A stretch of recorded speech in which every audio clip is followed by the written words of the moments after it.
How to replace the hard drive cage. Before you begin, remove the side panel, the optical drive if installed, and the front bezel. Removal. Press the release tab that secures the hard drive cage to the chassis, and lift the hard drive cage up to a 30-degree angle. Caution: to prevent damage to the cables, do not open the hard drive cage fully.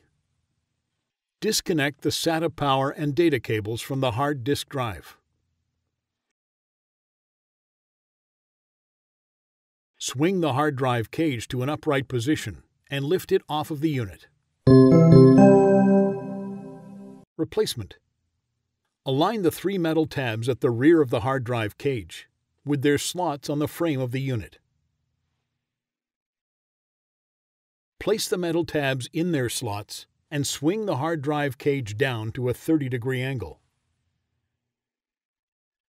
Reconnect the SATA power and data cables to the hard disk drive.